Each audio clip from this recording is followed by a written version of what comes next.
Let's get more on today's slide in the markets. Let's bring in Jim Bianco, the president of Bianco Research. Jim, great to have you with us. Hey, it's Guy. Sorry. And I will start with the point that Tim was making, and that is the action in the Treasury market. What are yields telling us right now?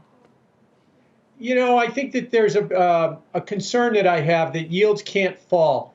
The Fed has bought $3.5 trillion worth of bonds since March. We've been trending sideways since March right now. The Fed has been crowing that they've been suppressing interest rates. Okay, so they're telling us that rates would go higher if they weren't there, yet they're still creeping up. I think that the path to least resistance for rates is higher. I think that if you wanted to attach a story to it, I think there's a concern that all the stimulus talk, I know today's a deal off day, but if we get a deal, we could be looking at inflation returning in 2021. Not a lot of inflation, but let's remind you, everybody, that if we get core inflation to 2.5%, core PCE to 2.5%, that's a 27-year high. That's all you really need to start getting the market worried about inflation. There's reasons rates go up and down. And a lot of people think that rates go up because the economy is getting better. They can also go up because you have inflation.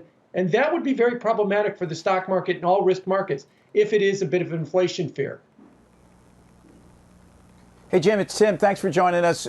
Vice Chair Clarida was out there on the tape today throwing a lot of cold water on the market, but patting the Fed on the back in terms of their easy policy provided better economic stimulus than people had thought. Why is the Fed so vocal right now and as it relates to politics and obviously pushing hard for fiscal? But again, these kind of comments to me are bizarre, if nothing else. And I think we don't really know where Fed policy is going, even though we know what it's been over the last 3 years. You know, I think they know what they want Fed policy to be. They want it to be no rate hike for 3 years. They want everybody to think that the stock market is up and it has nothing to do with the Fed, that there is no stimulus push from monetary policy to push the market higher. I think what their fear is it's somewhat out of their control. Yeah, they could be sincere. They don't want rates to go up for the next 3 years.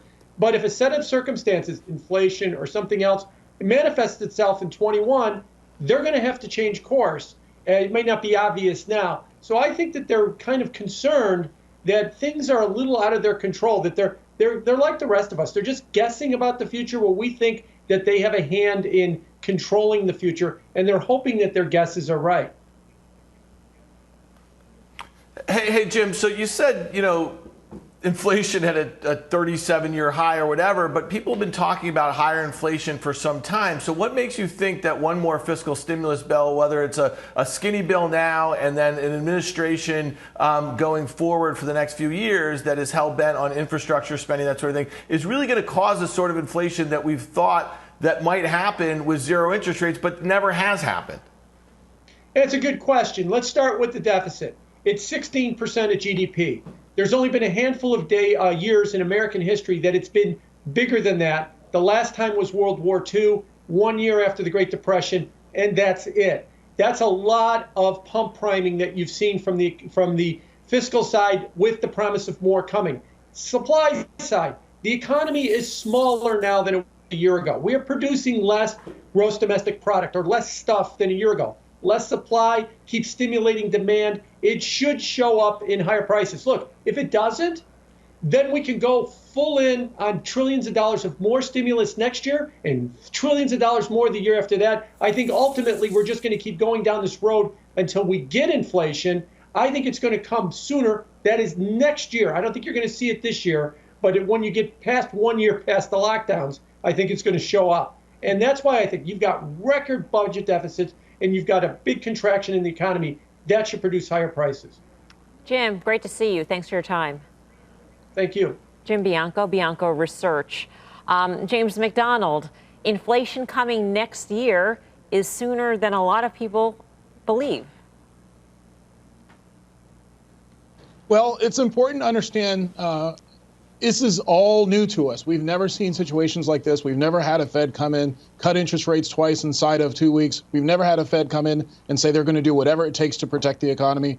We can't continue to look at potential indicators in a historic sense where traditional economics applies here. And I think whether inflation creeps in or not, the Fed is primarily going to be concerned about the potential for employment, about the potential for business credit, and for the economy to stabilize.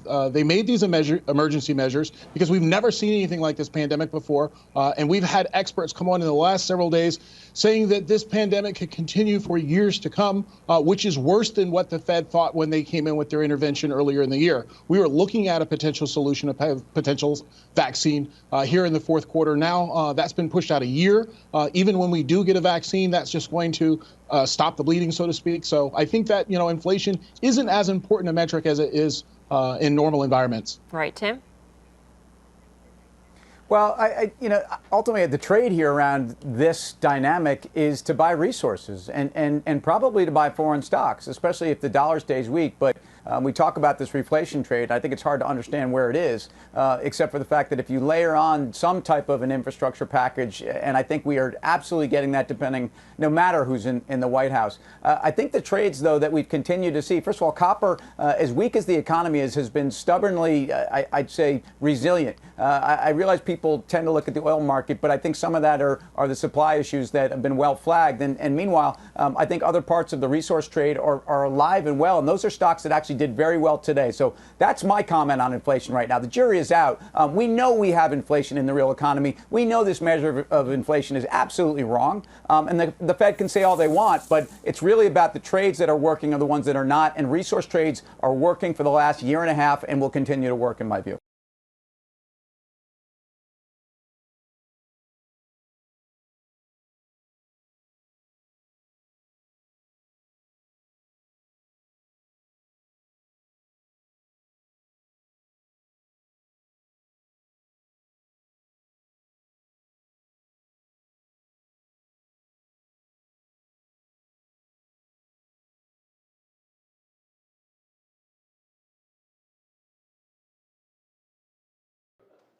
Shepard Smith here. Thanks for watching CNBC on YouTube.